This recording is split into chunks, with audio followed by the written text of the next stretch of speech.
Hello guys, alis muna tayo.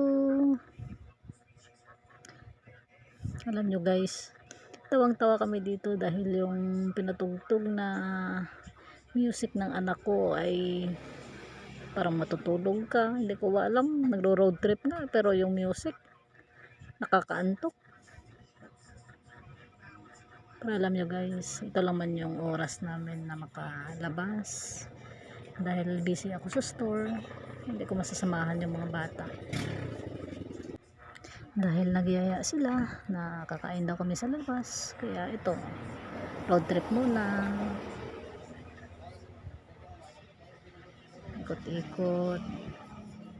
Maganda kasi guys magbiyahe pag ganitong oras, medyo malapit na magabi dahil hindi maraming mga sasakyan at saka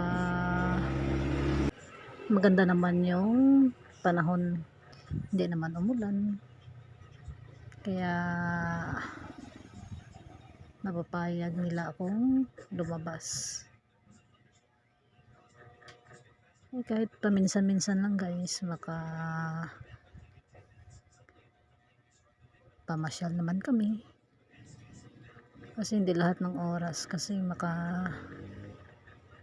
labas kami, hindi lahat ng oras bakante ako dahil busy talaga mga loads, busy talaga.